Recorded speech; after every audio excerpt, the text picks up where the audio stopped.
नमस्कार दोस्तों, आज फिर से स्वागत है हमारे YouTube चैनल एग्री सोच पे। तो जैसा कि आप सभी को पता है कि हम बकरी पालन का प्रशिक्षण ऑनलाइन करा रहे हैं, तो ये आज हमारा नेक्स्ट वीडियो है। पिछले लेक्चर में हम लोगों ने देखा था कि बकरी का हेल्थ मॉनिटर कैसे करें, उनके लक्षण को कैसे पहचाने, क्या है क्या नहीं है, क्या खाया है। तो ये सारी चीज़ों को पिछले लेक्चर में हम लोग पढ़े थे, देखे थे। आज हम लोग देखते हैं कि बकरी जब अचानक से चरना बंद कर दे, पीना बंद कर दे, धीरे धीरे चरना बंद करे, तो क्या उसके अंदर लक्षण आती है। उसके बाद हम रोग देखते हैं। इससे पहले जो हमारा वीडियो नंबर तीसरा था, तीसरे क्लास की जो वीडियो थी, उसमें हम ऑलरेडी बता चुके थे कि 4 रोग के बारे में बताए थे। आज हम 5वां, 6ठा, 7वां जो भी है, इसके आगे वाले रोग का डिस्कस करेंगे।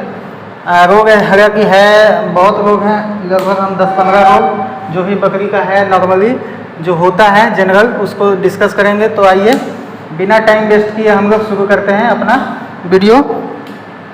तो पहले है कि चरना और पीना। चरना पीना है, तो चरना पीना लिखने का मतलब यही है कि बकरी चरना अचानक से बंद कर दे या पीना अचानक से बंद कर दे। 2 तरह की बात है इसमें। तो अचानक से बंद करना और धीरे धीरे बंद करना। अगर बकरी चरना और खाना पीना अचानक से बंद कर दे और धीरे धीरे बंद कर दे, तो क्या सिम्टम आ सकती है, क्या दिक्कत आ सकती है, क्या परेशानियां आ सकती है उसके अंदर, ये सारी चीज़ों को देखते हैं। तो अचानक से अगर चरना बंद करता है तो वो बैक्टीरियल डिजीज़ है या फिर कोई वायरल डिजीज़ है बकरी के अंदर।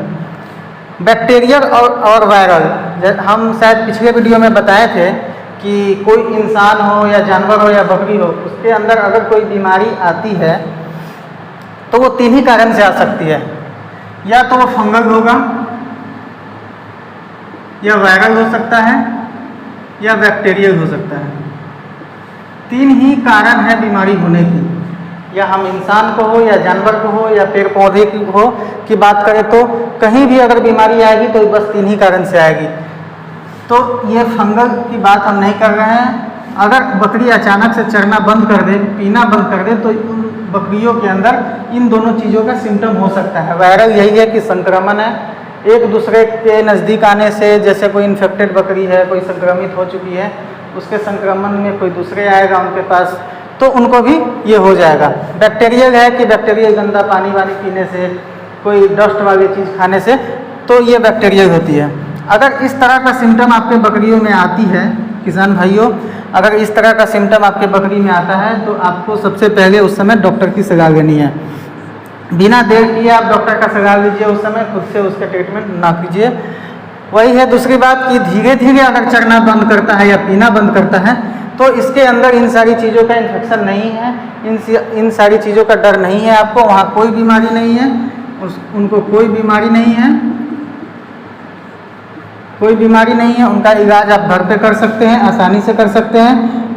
घर पे इलाज के दौरान आपको कई बार क्या होगा कि कीड़ी की दवा देना पड़ेगा, डिवॉर्मिंग हो जाती है। तो कीड़ी की दवा देना है तो भाई कीड़ा का दवा देने से पहले ऐसा नहीं है कि सबको दे देंगे, बच्चा को दे दे, बूढ़े बकरी को दे दे, मैच्योर को दे दे। तो इससे पहले भी आपको कुछ प्रिकॉशन रखना पड़ता है कि आपको देखना पड़ता है। अगर आपके पास बकरी में टैगिंग है, ईयर टैग किया हुआ है, तो कहीं ना कहीं पहचानना आसान हो जाता है। आपके लिए भी मुश्किल नहीं है कि कौन से बकरी को हम डिवॉर्मिंग का दवा दिए हैं, कौन से को नहीं दिए हैं। अगर टैगिंग नहीं है तो वहाँ पे थोड़ा कठिनाई आती है। तो इसीलिए हम लोग सजेस्ट करते हैं कि आप अपने बकरी पालन जब भी करें तो उनका कान का टैगिंग जरूर करवा लें, ताकि पहचानना आसान हो जाए। अगर टैगिंग किया हुआ रहेगा तो हमें पता चलता है कि कौन से बकरी को हमने टीका देना है, कौन से को नहीं देना है। तो ये सारी चीज़ क्लियर होती है। जब कीड़ी की दवा देने की बात आती है तो इस समय हमें देखना पड़ता है कि कौन सी बकरी गाभिन है और कौन सी नहीं है, कौन सी प्रेग्नेंट है और कौन सी बकरी प्रेग्नेंट नहीं है। तो इन दोनों के लिए अलग अलग मेडिसिन आती है। ऐसा नहीं है कि एक ही मेडिसिन आप दोनों बकरी को दे देंगे, तो इस कंडीशन में उनकी जो गर्भ है वो खराब हो सकती है, उनका जो बच्चा है वो खराब हो सकता है। इसीलिए जो प्रेग्नेंट वाली बकरी नहीं है, जो नहीं है प्रेग्नेंट, जो गर्भ धारण नहीं किए हैं, उनको आप अल्बेंडाजोल दे सकते हैं। अल्बेंडाजोल नामक एक मेडिसिन आता है, आपको हर जगह मिल जाएगा। जो प्रेग्नेंट बकरी है उनको आप फेनबेंडाजोल दें। फेनबेंडाजोल भी एक मेडिसिन है, सिरप टाइप का आता है, पिलाने के लिए 50 ml 100 ml सारे साइज ही उपलब्ध हैं, आप इसको आसानी से ले सकते हैं। तो प्रेग्नेंट को जो गर्भ धारण की हुई है उन बकरियों को ये दें, और जो गर्भ धारण नहीं की है उनको ये देना है। अब आते हैं रोग के ऊपर। पिछले वीडियो में क्लास 3 के अंदर हम लोग पढ़े थे 4 रोग, वहाँ पे 4 रोग पढ़ चुके थे। 5वां हमारा है आफरा। आफरा रोग क्या है, इनके इलाज कैसे कर सकते हैं, इनका क्या लक्षण है, कैसे इनको पहचान सकते हैं, इन सारी चीज़ों को यहाँ पे देखते हैं। तो आफरा रोग होने का कारण क्या है, क्यों होगा भाई? होने का कारण है कि हम लोग क्या होता है ना कि जनरली मवेशी को खाना का ध्यान नहीं रखते हैं, जैसा मर्जी वैसा दे दिए, कहीं से लाए, मिट्टी लगा हुआ है, धूल लगा हुआ है, दे दिए, भींगा हुआ सूखा हुआ सब में मतलब नहीं होता है, ऐसे ही दे देते हैं। लेकिन क्या हम इंसान को ऐसा दे दिया जाए तो खा पाएंगे? नहीं खा पाते हैं। सेम कंडीशन मवेशी के अंदर भी है। तो कारण मेन यही है कि हरा और भीगा चारा खाने से होती है। जो हरी चारा आप दे रहे हैं, ग्रीन फूड क्रॉप दे रहे हैं अपने मवेशी को, बहुत अच्छी बात है, हरा चारा देना चाहिए। हम लोग भी सजेस्ट करते हैं कि हरा चारा देना है। जब हम लोग आहार की बात करेंगे उस समय पूरे हरी चारा का लिस्ट है, उसमें पढ़ेंगे कि कौन कौन सा हरा चारा देने से क्या बेनिफिट है और किस एज में कौन सा हरा चारा देना है, ये भी बताएंगे। तो हरा चारा देना तो अच्छी बात है, लेकिन ये भी ध्यान रखना है कि ज़्यादा भीगा ना हो। अगर ज़्यादा भीगा हुआ हरा चारा देते हैं तो उससे नुकसान होता है, आफरा का रोग होता है, आफरा नामक बीमारी उत्पन्न होती है। सड़ा गला चारा नहीं देना है। अगर कोई भूसा है या फिर कोई वेस्ट मटेरियल है घर का, अगर वो बासी हो गई है, उससे बदबू आ रही है, तो वैसे उस प्रकार का खाना आप मवेशी को, आप अपने बकरी को ना दें। बकरी ही नहीं, आप अपने दुधारू पशु जो भी है उनको ना दें इस तरह का खाना। भेड़ का भी सेम सिम्टम है, भेड़ के लिए भी आप इसको देख सकते हैं। अधिक खाना खाने से भी हो जाता है, जैसे दाना आप देते हैं, आजकल बाज़ार में कैटल के लिए आता है ना, सुधा का दाना, कपिला का दाना, ये सारी चीज़। तो उसी तरह से बकरी का भी दाना आता है, दर्रा आता है। तो वो दाना और दर्रा अधिक खाने से भी आफरा रोग का शिकार हो सकता है। क्यों होता है वो बता दिए। अब इसका इलाज कैसे कर सकते हैं? इसका इलाज करने के लिए घरेलू एक तरीका है कि तारपीन का तेल लेना है आपको। नॉर्मली किराना दुकान में, जनरल स्टोर में मिल जाएगा। तारपीन का तेल लेकर आप 10 से 15 ग्राम तारपीन का तेल सेवन करवाइए अपने बकरी को। हींग उसके साथ मिला सकते हैं, अगर एडिशनल है तो आप उसके साथ 2 ग्राम मिला सकते हैं। आलसी का तेल 70 ग्राम तक दे सकते हैं, पिला सकते हैं, और बहुत अच्छा रामबाण दवा है आलसी का तेल इसके लिए, आफरा रोग के लिए। आलसी का तेल पिलाते समय हमें एक ध्यान रखना चाहिए कि ये बकरी के फेफड़े में ना चले जाए। अगर ये बकरी के फेफड़े में जाता है तो इस समय बकरी का डेथ होने की चांसेज है, खास करके जब बकरी गर्भ धारण की है उस समय अगर आफरा का रोग आता है तो हम कहेंगे कि आप डॉक्टर से ही ट्रीटमेंट करवाएं। अदरवाइज ऐसा कर सकते हैं, लेकिन उस समय ध्यान रहे कि जब हम उसके मुंह में ये तेल डाल रहे हैं तो उस समय ऐसा ना हो कि फेफड़े तक पहुंच जाए। अगर फेफड़े तक पहुंचते हैं तो आपको कहीं ना कहीं नुकसान करेगा। इसका एक और भी इलाज है, घरेलू इलाज ही है, कि ट्रैकोन कैनुला नाम का एक यंत्र आता है, मॉडर्न एक इक्विपमेंट है ट्रैकोन कैनुला। इससे आप उसके अंदर का गैस निकाल सकते हैं और इसका ट्रीटमेंट आसानी से कर सकते हैं। आगे पैर करके, बकरी के जो 2 आगे वाली पैर है उनको आगे करके उनका मालिश करें तो भी इन बीमारियों से उनको राहत मिल सकता है, आफरा रोग से। ठीक है, तो ये है आफरा रोग 5वां। 6ठा है हमारा परजीवी रोग। परजीवी बोले तो, परजीवी कहने का मतलब है कि पैरासाइट। परजीवी कहने का मतलब है पैरासाइट। परजीवी एक जीव है, ये एक जीव है। जीव का मतलब है कि जीवित जीव है, उनके अंदर भी प्राण है। जैसे हमारे मवेशी बकरी के अंदर प्राण है, हमारे अंदर प्राण है, उस तरह से उनके अंदर भी प्राण है। ये जो परजीवी है उनके अंदर, रोग को छोड़ दीजिए, परजीवी एक जीव है, परजीवी नामक एक जीव है। ये इनका इंग्लिश नाम पैरासाइट है, इनको इंग्लिश में हम लोग पैरासाइट बोलते हैं। इनका काम क्या है कि ये अपना खाना खुद नहीं बनाते हैं। ये जो परजीवी है ये अपना खाना खुद नहीं बनाते हैं, ये होस्टिंग करते हैं। क्या करते हैं? ये होस्टिंग करते हैं, किसी अन्य जीव के शरीर पे बैठ के अपना जीवन यापन करते हैं। जैसे अगर हम लोग जिंदा हैं, हम खाना खा रहे हैं, तो कोई ऐसा जीव हमारे ऊपर आ जाएगा, हमारे ऊपर बैठ जाएगा कि हमारे ही खून को चूस के वो जिंदा रहेंगे। वो अपना भोजन खुद नहीं बनाएंगे, उनको अपना भोजन का सुविधा नहीं है, ना ही वो कैपेबल है इसके लिए, तो वो किसी दूसरे होस्ट के ऊपर डिपेंड होकर ही अपना लाइफ साइकिल पूरा करते हैं, अपना जीवन पूरा करते हैं। तो इसी को बोलते हैं पैरासाइट और परजीवी को। तो पैरासाइट जो है या फिर परजीवी जो जीव है, ये परजीवी जीव दो तरह का होता है, अंतर्जीवी और बाह्यजीवी, एक इंटरनल और एक एक्सटर्नल। दो तरह से हम इंसान को भी और जानवर को, पेड़ पौधा को भी ये अटैक करती है। एक तो बाहर करेगा अटैक, और एक अंदर जाके भी अटैक करता है।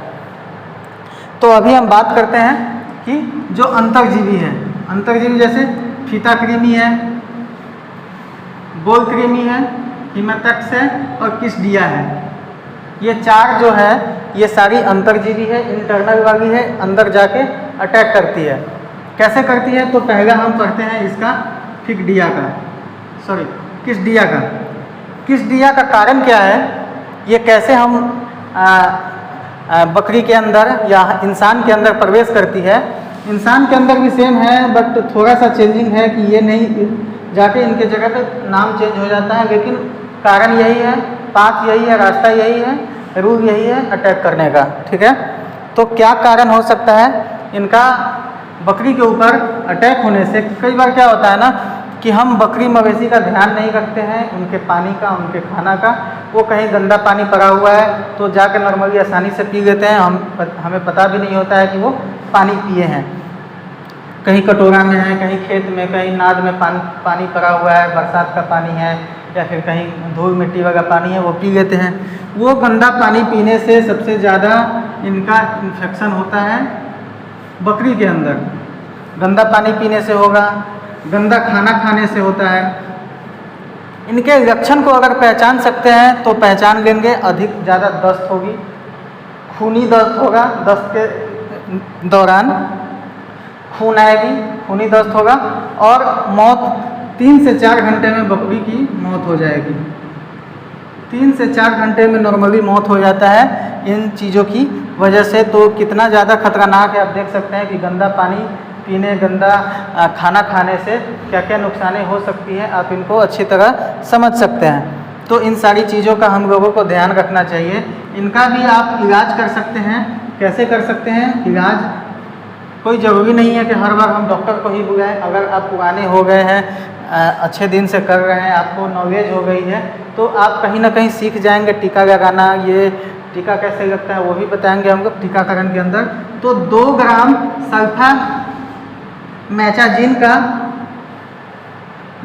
सल्फामेथाजिन का सेवन करवा सकते हैं इन रोगों के अंदर, किसडिया के अंदर। अगर किसडिया का लक्षण आपको दिखता है, अधिक दस्त या खूनी दस्त आ रही है, तो 2 ग्राम इसका सेवन आप करवा सकते हैं। दूसरा है कि एम्प्रोसाल एक घोल है, लिक्विड दवा है। एम्प्रोसाल 20% आप लेके 100 ml, एम्प्रोसाल 20% लेके 100 ml दवा 1 लीटर पानी में मिला के अच्छी तरह से उसको मिला के आप बकरी को पिलाएं। बकरी के पीने के लिए जो आप पानी दे रहे हैं उसी में डाल के 1 लीटर पानी में 100 ml 100 ml एम्प्रोसोल 20% का मिलावट करके बकरी को पीने के लिए दे। साफ़ सफाई का ध्यान रखें, उनके शेड का, उनका जो फार्म है उन फार्म का साफ़ सफाई का ध्यान रखें। उस दौरान एक काम ये करना होता है कि जिन बकरियों को आपको लगता है कि लक्षण दिख रहा है, और एक चीज़ और है कि जो भी डिजीज़ है, जो भी बीमारी है बकरी का, वो ज़्यादातर वर्षा ऋतु में ही आती है। इसीलिए हम लोग कहते हैं कि जब टीकाकरण की बात है तो वर्षा ऋतु से 3 माह पहले आप उनका टीकाकरण करवा लें। कौन कौन सी टीका लगानी चाहिए, क्या क्या टीका होता है, उसका भी एक हम लोग लेक्चर देखेंगे। नेक्स्ट लेक्चर हमारा टीकाकरण का ही है, उसमें हम टीकाकरण देखेंगे। तो यही है कि जिन बकरियों के अंदर सिम्टम दिख रहा है कि ये बकरी दस्त कर रही है, खूनी दस्त कर रही है, तो मेरा सजेशन है कि उन बकरियों को आप सेपरेटली अलग कर दें, वहाँ से कहीं और शिफ्ट कर दें, उन जगहों पे उनको ना छोड़ें ताकि ये दूसरे को भी संक्रमित करे। ऐसे कंडीशन में क्या होगा कि एक के वजह से दूसरे को भी होने की चांसेस रहती है। तो इसीलिए पार्टीशन कर लीजिए आप अपने फार्म में, ताकि जो संक्रमित बकरी है उनको हम साइड करके रखें बाकी बकरियों से। तो ये है हमारा परजीवी रोग, 6ठा नंबर था। 7वां नंबर देखते हैं। तो अभी हम लोग क्या अंतर्जीवी देख रहे हैं ना। तो अंतर्जीवी का एक तो हो गया किसडिया। किसडिया के बाद है कि हिमतकस।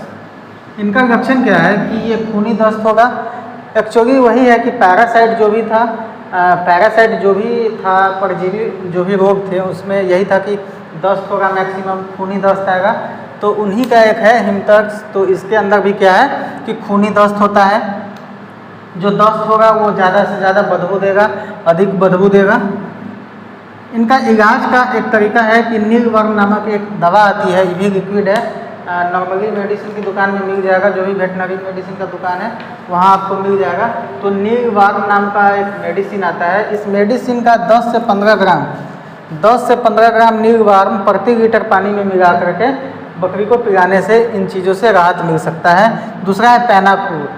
पैनाकूर नामक मेडिसिन को 4 से 5 ग्राम प्रति लीटर पानी में मिला के बकरी को सेवन करवाएंगे तो जो अंतर्जीवी ये जीव है, एक तरह का ये जीव ही है, कोई ये नहीं है, तो इन जीवों को ये मारने में सक्षम होता है। ये जीव मर जाती है मलमूत्र के द्वारा।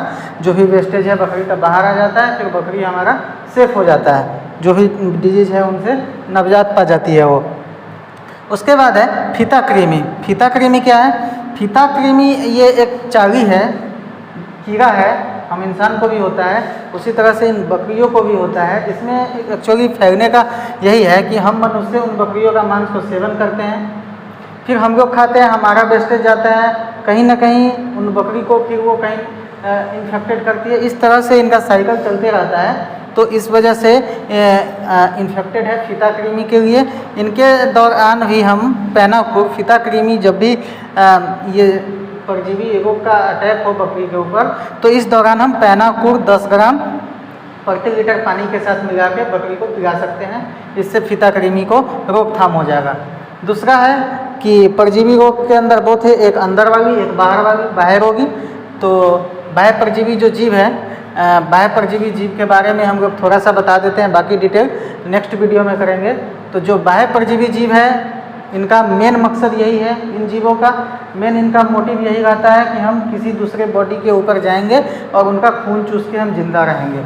ये अपना, पहले बताए थे, ये अपना भोजन खुद नहीं बनाते हैं, हम इंसान या बकरी या मवेशी किसी के ऊपर बैठ के अपना भोजन करते हैं। ये जिंदा रहने के लिए पेट तो पालना पड़ेगा ना।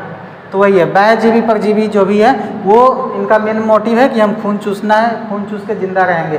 तो ये क्या होगा, ये आपके बकरी के ऊपर आ जाएगा, ये आपके बकरी के ऊपर अटैक करेगा और उन बकरियों का खून चूसेगा। इनके अंदर कौन कौन सा हो सकता है बाह्य परजीवी? तो जू हो सकता है, जू समझ सकते हैं, जो हम